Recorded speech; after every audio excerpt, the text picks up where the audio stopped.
સાવિત્રીબાઈ ફૂલે જિંદાબાદ, જ્યોતિબા ફૂલે જિંદાબાદ. આપણે બધાએ સાથે મળીને આ મહાન ક્રાંતિકારી જ્યોતિબા ફૂલે અને સાવિત્રીબાઈ ફૂલેના જીવન પર આધારિત અદ્ભુત ફિલ્મ જોઈ.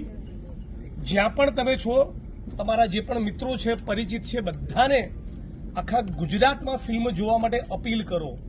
આ ફિલ્મ જોવી એક બહુ જ મોટી જાગૃતિ આખા ગુજરાતના દેશમાં લાવી શકે છે. એટલે ફિલ્મના જેટલા પણ સર્જકો છે એ બધાને પણ આપણે અહીંયા બેઠા બેઠા તાળીઓથી આવકારવા જોઈએ. જેમણે પણ ફિલ્મો બનાવી, આ ફિલ્મો અત્યારના સમયમાં જે 2025નું ગુજરાત છે, 2025નું ભારત છે, જે આજે પણ અનેક પ્રકારની અસ્પૃશ્યતા છે, અનેક પ્રકારની જાતિના નામે ભેદભાવ અને હિંસા આપણે જોઈ રહ્યા છીએ.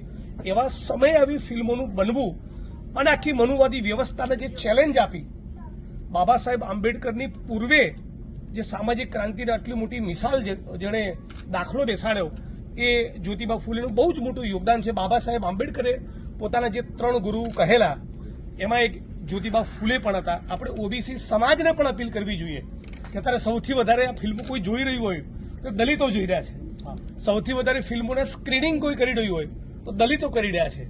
એટલે આપણે ઓબીસી સમાજને પણ અપીલ કરીએ, પોતાના તાલુકામાં, પોતાના જિલ્લામાં, આખા ગુજરાતમાં, કે એ પણ ફિલ્મો જુએ. અને ખાસ કરીને બહેનો મોટી સંખ્યામાં આ ફિલ્મો જુએ અને પોતાના દીકરા દીકરીઓને ખાલી સરકારી નોકરિયાત ના બનાવે, ક્રાંતિકારી બનાવે, એવો જો આપણે સંકલ્પ કરીએ.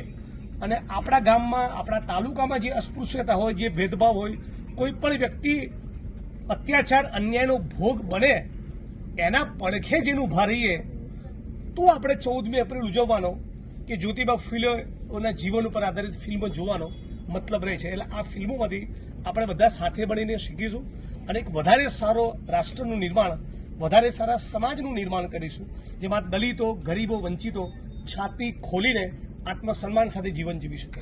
જય ભીમ, જય ફૂલે, જય ફૂલે. Thank you.